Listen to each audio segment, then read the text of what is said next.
ಎಷ್ಟೇ ಹಾರಾಟ ಮಾಡಿದ್ರೂ ಕೂಡ ನಾನು ಯಾವುದೇ ಕಾರಣಕ್ಕೂ ರಾಜೀನಾಮೆಯನ್ನ ಕೊಡೋದಿಲ್ಲ ಅಂತ ಹೇಳ್ತಿದ್ದಾರೆ ಸಚಿವ ಪ್ರಿಯಾಂಕ್ ಖರ್ಗೆ. ಪ್ರತಿಭಟನೆ ಮಾಡೋ ಬಿಜೆಪಿ ನಾಯಕರಿಗೆ ನಾಚಿಕೆ ಆಗಬೇಕು ಅಂತ ಕೇಸರಿ ಬ್ರಿಗೇಡ್ ವಿರುದ್ಧ ಸಚಿವ ಪ್ರಿಯಾಂಕ್ ಖರ್ಗೆ ವಾಗ್ದಾಳಿಯನ್ನ ನಡೆಸಿದ್ದಾರೆ.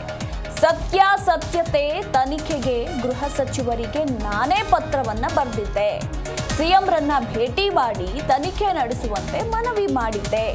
ಸ್ವತಂತ್ರ ತನಿಖೆ ನಡೆಸಿದ್ರೆ ಸೂಕ್ತ ಅಂತ ಸಿಎಂ ಕೂಡ ಹೇಳಿದ್ದಾರೆ ಎಂದು ಇದೇ ಸಂದರ್ಭದಲ್ಲಿ ಸಚಿವ ಪ್ರಿಯಾಂಕ್ ಖರ್ಗೆ ವಾಗ್ದಾಳಿಯನ್ನು ನಡೆಸಿದ್ದಾರೆ. ಒಂದು ಕಡೆ ಕಲಬುರಗಿಯಲ್ಲಿ ಗುತ್ತಿಗೆದಾರ ಸಚಿನ್ ಆತ್ಮಹತ್ಯೆ ಪ್ರಕರಣಕ್ಕೆ ಸಂಬಂಧಪಟ್ಟಂತೆ ಬಿಜೆಪಿ ನಾಯಕರು ಸಚಿವ ಪ್ರಿಯಾಂಕ್ ಖರ್ಗೆ ರಾಜೀನಾಮೆಗೆ ಆಗ್ರಹಿಸಿದ್ದಾರೆ. ಇದೇ ವಿಚಾರಕ್ಕೆ ಸಂಬಂಧಪಟ್ಟಂತೆ ಪ್ರತಿಕ್ರಿಯೆ ನೀಡಿರುವ ಸಚಿವ, ಅವರು ಎಷ್ಟೇ ಹಾರಾಟ ಮಾಡಿದ್ರೂ ಕೂಡ ನಾನು ರಾಜೀನಾಮೆ ಕೊಡುವ ಪ್ರಶ್ನೆಯೇ ಇಲ್ಲ. ಪ್ರತಿಭಟನೆ ಮಾಡೋ ಬಿಜೆಪಿ ನಾಯಕರಿಗೆ ನಾಚಿಕೆ ಆಗಬೇಕು ಅಂತ ವಾಗ್ದಾಳಿಯನ್ನು ನಡೆಸಿದ್ದಾರೆ.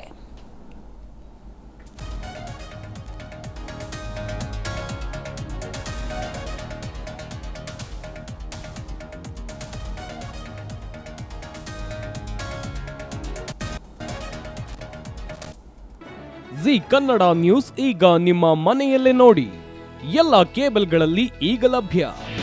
ನಿಮ್ಮ ನೆಚ್ಚಿನ ಜಿ ಕನ್ನಡ ನ್ಯೂಸ್ ಈಗ ಸನ್ ಡೈರೆಕ್ಟ್ ನಲ್ಲಿ number 292, Tata play number 1664, Jio TV number 1334, NXT digital number 30, in cable number 30, city networks 51, U digital number 162, GTPL number 17, Rockline telecommunications number 42, Shri Basaveshwara cable number 168, rural cable network 60, Vinayaka digital 57, Abhishek cable 821, city channel 53, Siddeshwara cable network 57, V4 digital Infotech 628, Surya digital networks 53, Gajanan digital number 836, Malnad Infotech private limited number